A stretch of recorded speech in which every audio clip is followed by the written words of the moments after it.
Hi everyone, I'm Liam Price and I am a singer from Birmingham in the UK, and I am on FaceTime with Todd Wharton.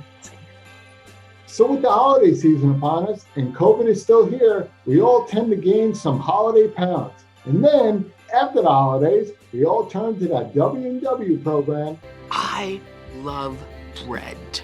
I'm not talking about that W&W. I'm talking about Weed and Water. And it's a 3-step program that's easy to follow. Number 1, make sure you drink lots of water. Step 2, fire up that blunt. Step 3, pass the out. Because when you're sleeping, you're not eating. And then soon you'll be saying, Weed and water, it works for me.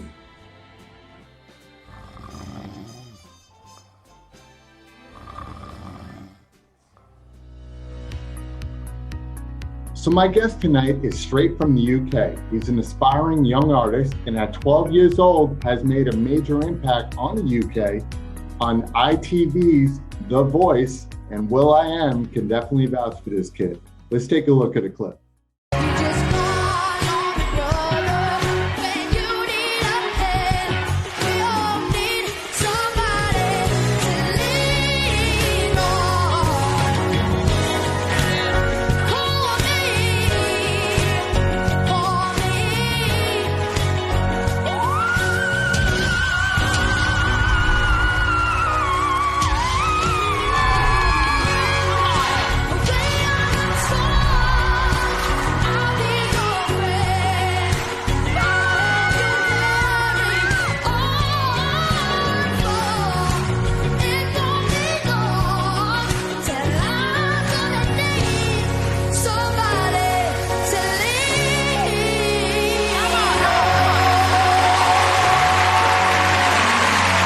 Please welcome to FaceTime with Todd Wharton, my man, Liam Price. Hi, I'm good, thank you. How are you? It's a pleasure meeting you, man. I watched a lot of your videos. Let's just start talking about what a lot of people have been talking about already. You probably talked about it so much. It's probably like, again, we got to do this. We'll go through real quick. So when you were on The Voice, to get to that, what was that moment that you decided, like, you know what, Mom, Dad, I want to do The Voice? Like, what made you decide to audition for this? Well, I tried for The Voice the first season. I was on the third season, but I tried the first and the second, and I didn't get on any of them, like the first 2 seasons. And luckily I got onto the third, but it was kind of just like, why not try it and see how it goes? Like, because if it goes well, then it'll go well. So yeah, it was just kind of take a chance, really. Mm-hmm. And I saw you showed up with your gold shoes. Yes. You got that style going on there. And if people don't know, Liam actually has a very cool flair for fashion and is a shoe enthusiast. You actually found somebody that kind of blings out jackets and stuff like that in the UK for your shoes and stuff. Yeah. Is that more your style? I do. There's like a shop where it's like a big sequin shop, and it's just like loads of glittery stuff and everything, and like they can personally design shoes and stuff for you. So I go there. Yeah, very cool. I see behind you, man. What do you got? Some disco lights, like pink disco lights going on right now? Yeah, they're like hang around me the computer. They're like LED lights above there. Yeah, I have. See, your room is so like cool, man. My room is. I got like one light and a candle somewhere. You know, nothing spectacular, but you know, we do. Now, when you were on The Voice, obviously that was an honor. You had a first time happening. It's never happened before, where not only one judge, which is will.i.am, and of course, AKA L.I.am, who I'm talking to right now. All 4 coaches, all 4 judges got up and they just did like kind of like this cipher of saying to you, trying to persuade you. How cool is that? Like, you're a kid, right? You were 12 years old at the time, and you got these 4 icons just like singing to you. How did that feel, man? It was incredible. Like, it was really unbelievable because everyone always thinks that part of it was like planned in the show, but it really wasn't. It was literally just, it started with will.i.am like just like speaking with some chords playing in the background, and then it turned into a whole song. So it was just, obviously because I was 12, I'd like never would have expected it coming, and I wouldn't expect it now. So it's like it was absolutely unbelievable. Oh, it was crazy. And I mean, then the one girl, what made you pick Pixley out of all four? Like, I knew you chose her, like pretty much. You knew you were going to pick her anyway. Most people know. But what made you decide to pick her? I don't know. Well, I'd been a massive fan of Pixie and Jessie J, but in that sort of time where I was on The Voice, I was listening to like, because obviously Bang Bang and stuff had came out like by Jessie J and Ariana Grande herself. So I was a massive fan of Jessie J at that point as well, and I was a fan of Pixie earlier on. So when I found, because Jessie J wasn't announced until like nearer to this show, whereas we found out before that. So so at that point, I was just like, I'm definitely going to pick Jessie. And I was saying in all the interviews, I was like, I'm going to pick Jessie J. I'm going to pick her if she turns. And then, it kind of all just happened, really. I just went with Pixie. I think she had more of like you could hear the emotion in her voice, and like that she actually meant what she was singing. But you had a really, really cool panel. I mean, it's harder to win the voice of the people than it is from the judges, because the musicians, they kind of know what you're going through when you get up there, so they want to give you as leniency as possible. But to have the crowd back you right away, and I think they were into you. I mean, first of all, I mean, you sang the Bill Withers song "Lean on Me," and that's an American iconic song. Like, we all love that song from the movie. Great choice. Because when you came on, when I was first listening to him, like, all right, let's see what this kid's got. And then you find out that high-pitched sound, and everybody was like, eyes were open. And I got mad, man, because I'm sitting there watching you. You're hitting that high-pitched sound. And then out of nowhere, like, two of my windows broke. And then I got dogs in the background howling at my window like, yo, turn that crap down. I'm like, yo, it's not me, man. It's Liam Price from the UK. It's So I had all these dogs back there. I see you got a cat back there. So I've got 6 cats now. Cats. because 3 of them. So I wanted one. I wanted a kitten. So I went and brought one out of my own mini, and then my sister also wanted one. So then she brought one, and then my younger sister wanted one. So we ended up getting 3. We'd already had one, which was Bella at that point, and then we've just got a new one. Wow. So what are the names of all your cats? This is Bonnie. All right, that side. That's Bonnie. All right, hang on. It's really weird. It's directing a different way. It's like, that's Bonnie. Oh, look, see, doing it again. There's Bonnie. And then we have, I don't know where the rest of them are, but we have Bear, who we thought was a boy, but it was a girl instead. But there's usually an indication. When we got the kittens, the woman told us that Care was a boy, and we were like, we don't think he is. But then we took her to the vets, and they were like, no, it's a girl. So I think some of them are actually in the conservatory over there. It's kind of funny. It's like, you know what, Todd, I got all these great cats, and I'm all about equal opportunity, but I'm really not sure if they're part of the LGBTQ community. I just don't know. Like, until one of them drops, they're all girls to us. So So here's a great thing. And he's going to be my 3rd interview, because I had a great conversation with him. You had the honor of now working with Stuart Epps.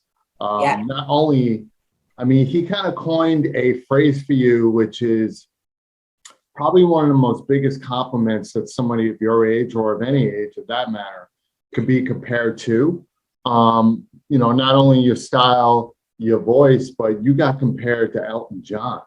Who he has been a music producer, engineer with, along with Led Zeppelin, Barry White, and a lot of iconic other people. How did you and Stuart link up together? Well, when me and Stuart first met, we were looking for a producer, because I'd already wrote Disappear at that point. And we were looking for a producer because obviously you need a producer to produce a song.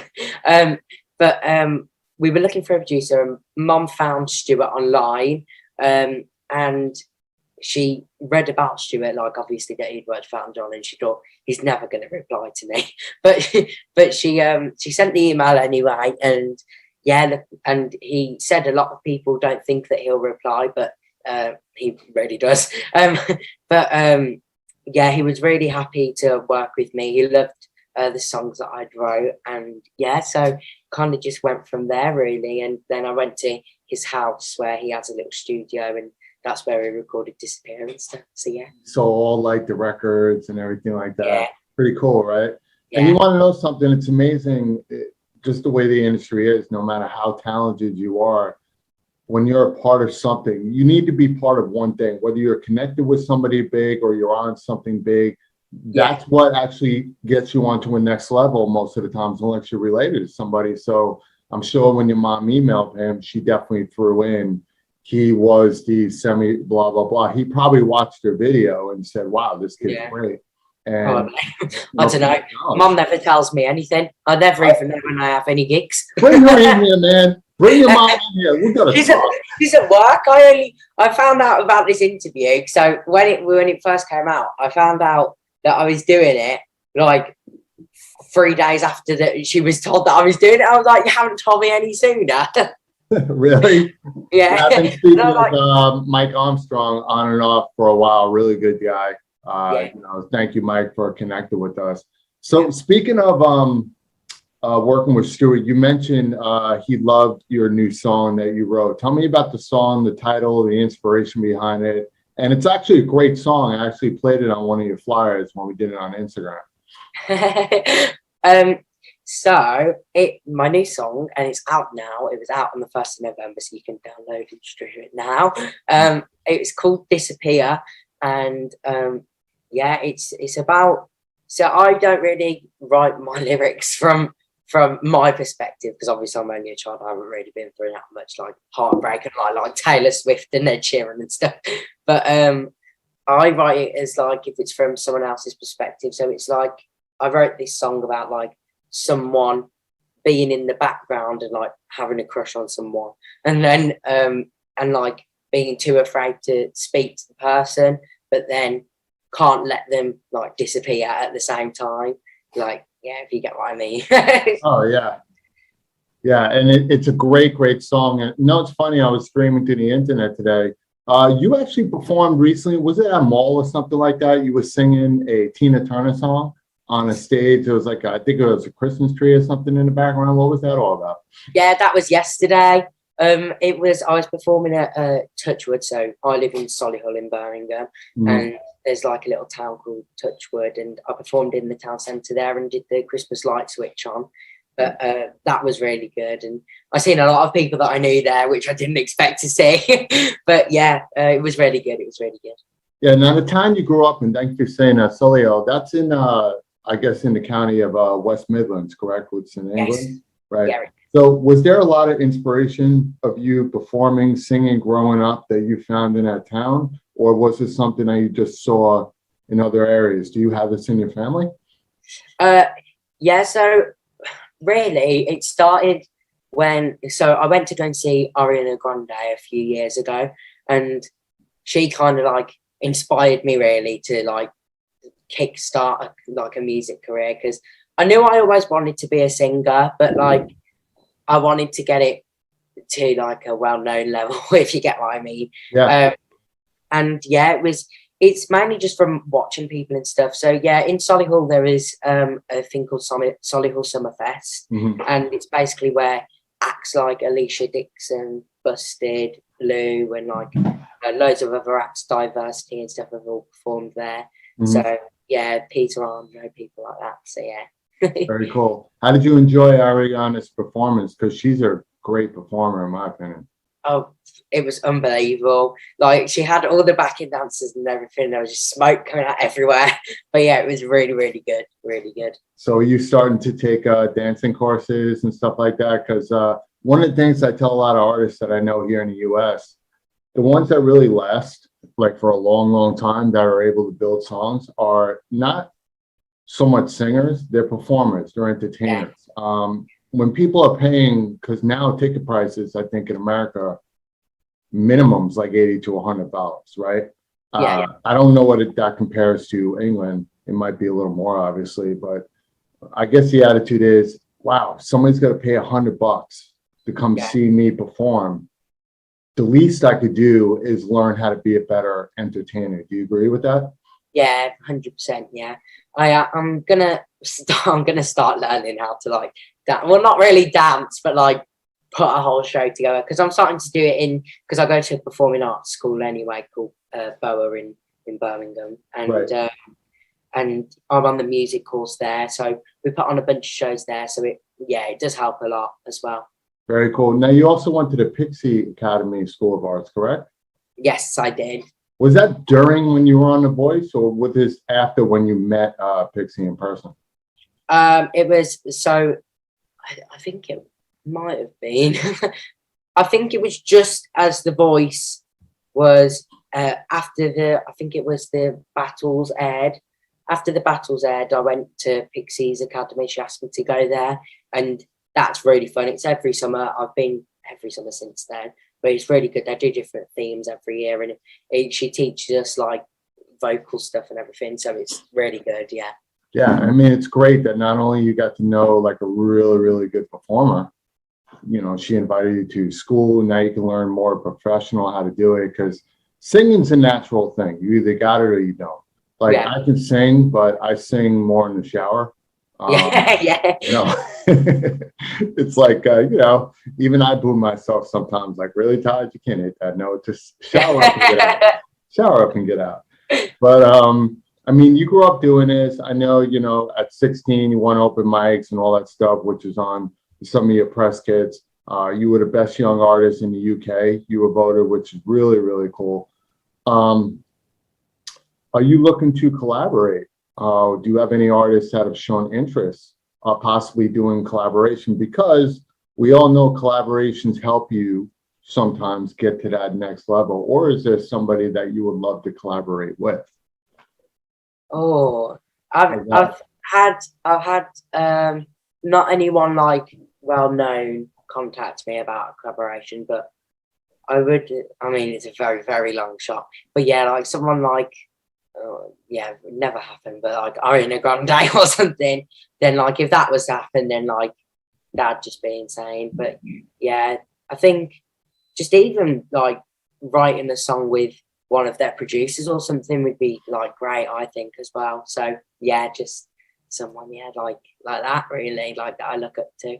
Yeah, and you want to know, it's great. You just seem like a really down to earth, humble kid. Really easy to talk to. These are a lot of the positive aspects on success of any artist in any industry. Yeah. When you're easy to talk to, you're easy to work with. You're very professional. Stay humble at the same time. Don't be too nice, but be nice. Yeah. That's what I think is going to excel you to the next level, because you got the talent. You obviously want to learn. I always felt that, you know, becoming a teacher, you got to be a student always. Yeah. I'm still learning as being a talk show host, and now I'm going to be one of the hosts of New Year's Eve in New York City, which is kind of cool. So yeah, that's great. Yeah, my camera won't be live, but you'll see me with everybody else, and it's great. But I've always learned it's a learning experience, right? Which is great. Now, besides music, I know you love fashion. You know, you're very eclectic on what you like to wear, the gold shoes, you know, the sequins, like we spoke about everything. But I'm finding out through the grapevine that you like to cook. What kind of 15-year-old actually cooks? Like me, I'm takeout 24/7. I can cook, but I have to love you. You got to be my baby mama. You got to be all that stuff. So tell me about that. You're a sushi fan, right? Yeah, I love sushi. Like, love it. And I got sushi yesterday as well. But yeah, no, I have like a sushi making kit here. So me and my sister, when we just board at home, we just do like either like baking cakes or something like that. We mainly just do it for fun, really, because it's something to do, isn't it? Yeah, baking cakes. Yeah, enjoy your metabolism, buddy, while you got it. Enjoy it, because eventually that's going to be like, yeah, Todd, remember when I spoke to you 20 years ago? Yeah, you see those cakes I used to eat? I now eat these vegan rice cakes, and if they even exist.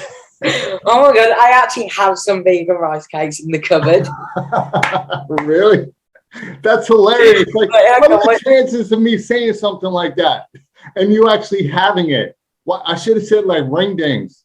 Hey, where'd you go? No, you actually have them. Oh my God. What are the chances of that even happening right now? Come on, man. God. There's so many things out there. My mom buys out of so much weird stuff. You should come to my house one time, and you'd I would love to come. Listen, everywhere. When I'm in the UK, yeah, there's so many people I would love to meet, especially a lot of my guests. I would definitely love to meet you. You got some great energy about you. Now, is your mom your momager, or is she on the side? Is she your momager? Yes, she is.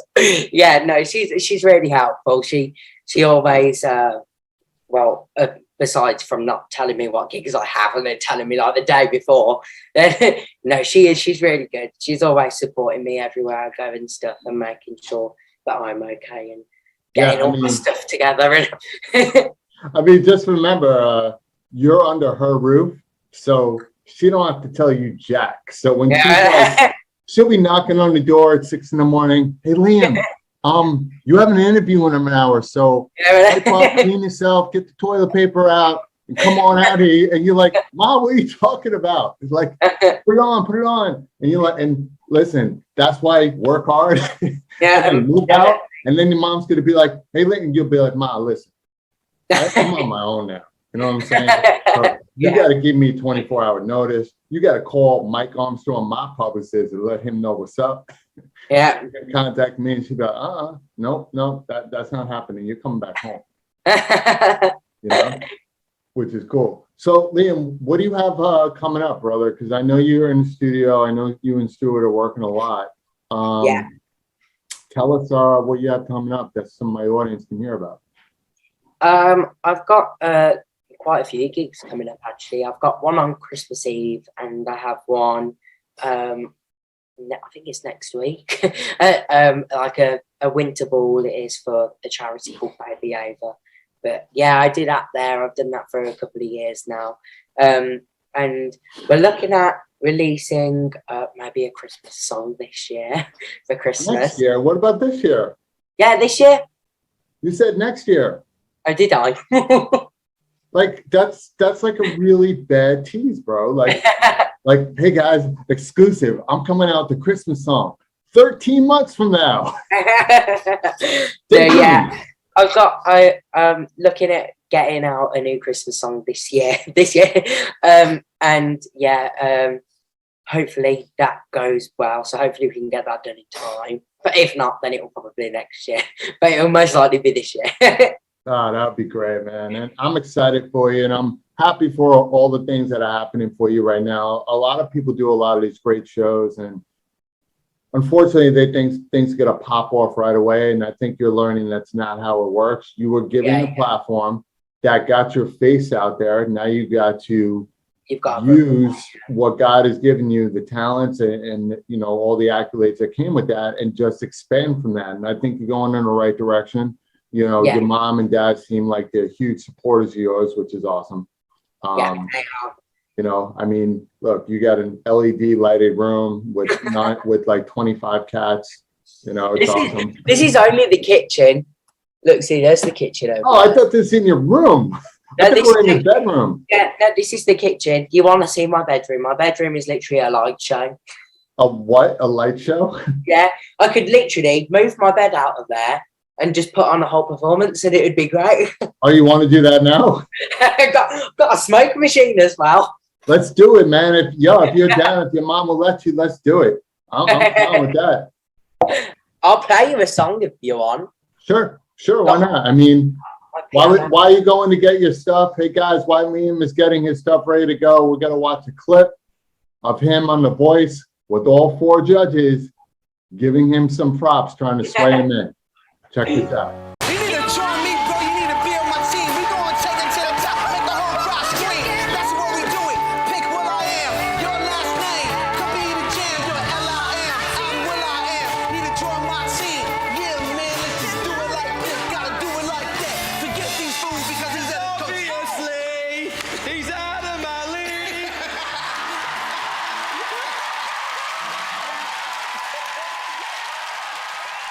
All right, we're back, and I hope you guys enjoyed that. As you can see, he was definitely a wanted man in The Voice. But right now, live, we're going to listen to Liam Price, straight from the UK. Liam, take it away, brother. Looking out on the morning rain, I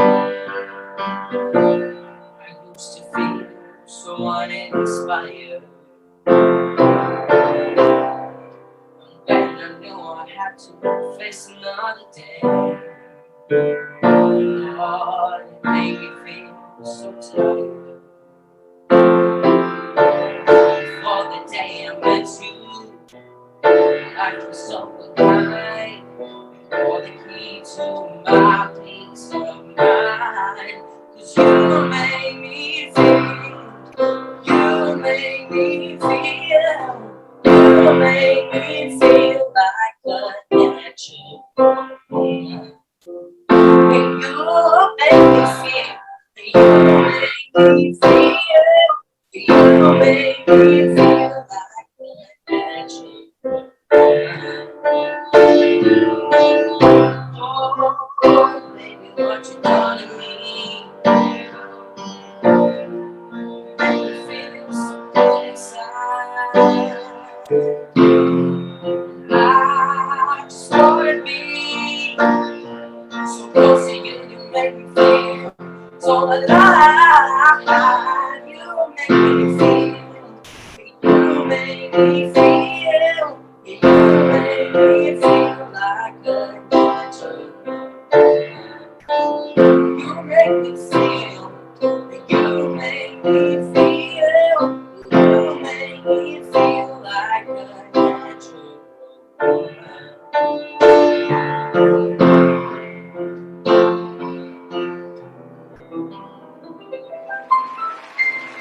Yeah. Yes. And the crowd goes wild. Well, Liam, man, congratulations on all your success. Thank you for that very cool, exclusive live performance of You Make Me Feel Like a Natural man, natural man. But Liam, good luck with everything that you're doing. Guys, check Liam Price out. He's got his new song on all social media platforms called Disappear. And check this man out. Follow him on Instagram, Twitter, TikTok, Chit Chat, Live Chat, whatever you want to call it. This guy's the future Elton John right here. Liam, thank you for being on FaceTime with Todd Wharton. I appreciate you, brother. Okay? Thank you for having me. My pleasure, man. Listen, have a great night, and we're going to speak soon. Tell your mama I said hi. Thank you. Yeah, definitely. Thank you. Take care, man. So Liam, brother, thank you so much for being a guest on FaceTime with Todd Wharton. I love talking with you, man. Such great vibes about you. And yeah, man, 6-7 cats, I think you're good. But anyway, guys, definitely go out and follow this kid, Liam Price. You can follow on Instagram, Spotify, TikTok, the whole nine. Great artist, and I see great things happening for him in the future. Okay, so guys, have a great holiday season. Be safe, be well. And if you're not living a passionate life, then whose life are you living? I'll see you soon.